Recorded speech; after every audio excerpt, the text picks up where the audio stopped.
Welcome back to Mystic 9. Peace, peace, family. I don't know who need to hear this, but they can never sit where you are. They can never even sit on the passenger side. Because those people, they don't have the willpower or the love for the Most High to do the things that you do.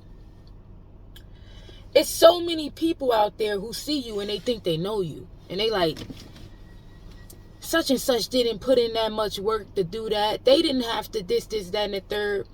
Not understanding that it's not what they see that has gotten you there, but it has what you have done that has gotten you there, right? So I was hearing a song as I was about to give y'all this message.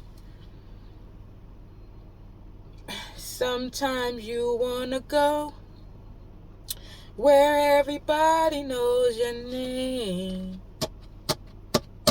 and they're always glad you came. Listen, and what I'm getting from that is that you have made so many sacrifices in your life for the Most High, whether big or small.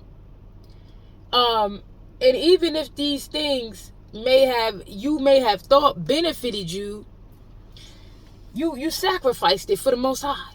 Some of you, it could have been as simple as eating meat.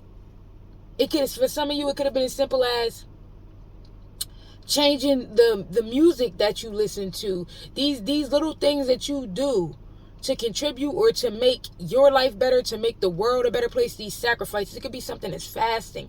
People don't understand just the act of fasting. I'm going to hold out on eating for your glory. I'm just not going to eat for you. For you, God. I'm chasing after you. I'm going to go hungry chasing after you. You know what I'm saying? They don't understand.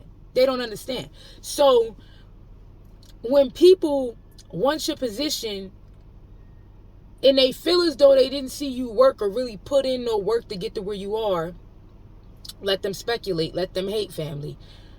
Because the things that you've done are the things that they can never. They're the things that they can never. So when I just sung you that song, sometimes you want to go, you have made sacrifices when it comes to partying, going places, staying around people who at least you felt comfortable with. You have walked the journey, the road less traveled.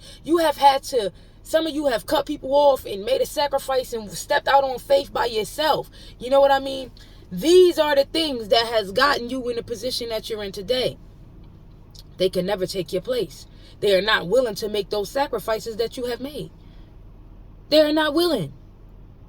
Sacrifices could be, I remember when I first stopped smoking black and milds. I remember one of my family members being like, oh, you'll be smoking them again, or you'll be da-da-da-da, and I never smoked it again.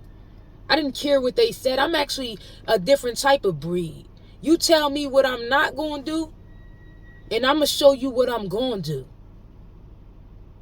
You tell me what I'm going to do, and I'm going to show you what I'm not going to do. My willpower is very strong. It's like that. So is the collectives. So I say that to say this. You deserve where you are. You deserve where you aren't. Another thing, before I stop this, I want to talk about how God convicts us on a daily. And we make changes according to these convictions. We may not do it right on time all the time. But when God convicts us, if you the true chosen, you listen. Let me give y'all a little story time. A couple years back, I'm going to call this woman my mother. It's my son's grandmother, but I'm going to call this woman my mother because she was something to me that I never really realized she was to me. She started to go to this church and she wanted the pastor to come out and bless her house. So when he came, he was going through the house to try to find like items that were unholy in the house. So after he found the things he deemed unholy, movies, tapes, whatever the case may be, he said, it's something still here. I can feel the energy. So she had a dildo hiding and he found it. And then he wanted her to toss it out. He was like, it was unholy, this, that, and the third. And in my mind, I'm like, what's so unholy about it? Like, she's already abstaining from sex. She's just, pleasuring herself. What's so unholy about that? So, years later, I didn't think much about it, but she got rid of it. Being obedient to the Most High. She was obedient and she did what she needed to do. Boom. Years later, here I am, abstaining. And I'm like, I want to, I'm human. I want to feel that feeling. So I buy a dildo. This is actually recently, not too long ago. I buy a dildo. I use it a few times, and then this conviction starts to come over me. And the conviction is strong, it's heavy, it's so against who I am, but I'm not sure why. Because I'm like, I'm not doing anything. I'm abstaining. I'm doing this with myself. And I had seen videos about people using masturbation for manifestation, right? And something in my spirit told me, I don't care what other people use. I don't care what 555, what may be right for other people. I'm convicting you. I'm talking to you. Okay, say no more. I haven't used this since. This is the difference between the collective and these people. This is the big difference. The sacrifices we make when we're convicted. There could be someone who is pissing me off to the highest point possible to piss me off. That's been happening lately. Pissing me the fuck off. And rightfully so. I may have righteous reasons to do or fucking slap the shit out of these people. I may righteously have the reason to do this or want to do this. God will convict me still.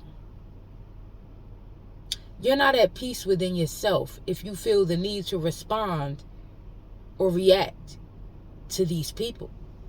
Maybe you're not as healed as you think you are. Maybe there's some more work you need to do. I'm like, me? You don't see these people attacking me? You don't see this? This just fell. I'm about to cry. No lie, y'all. This just fell. Jesus. What would Jesus do? Literally about to cry. We got binding spells here. That just fell with that. So, I'm like, I gotta apologize? Or I have to rectify the situation? Even though I haven't done anything? You know what? Fuck it. God said do it, I'm gonna do it. If God say do it, I'm gonna do it. Bottom line. So your spirit team, the Most High, the ancestors, we just want to thank you for your obedience. You deserve everything that you have because you sacrificed for it. And you ain't going to lose it because you have sacrificed for it. You have sacrificed who you used to be. You have killed the old you to become the new you who sits here in front of us today. But a motherfucker wants your place? Whole time they want to take my place. I can tell the love is fake. I don't trust a word you say. How you wanna click up after your mistake? So somebody may want to click up with you. Listen, family, this is just a little short message. I'll be back with a reading. Peace. Namaste. I love y'all.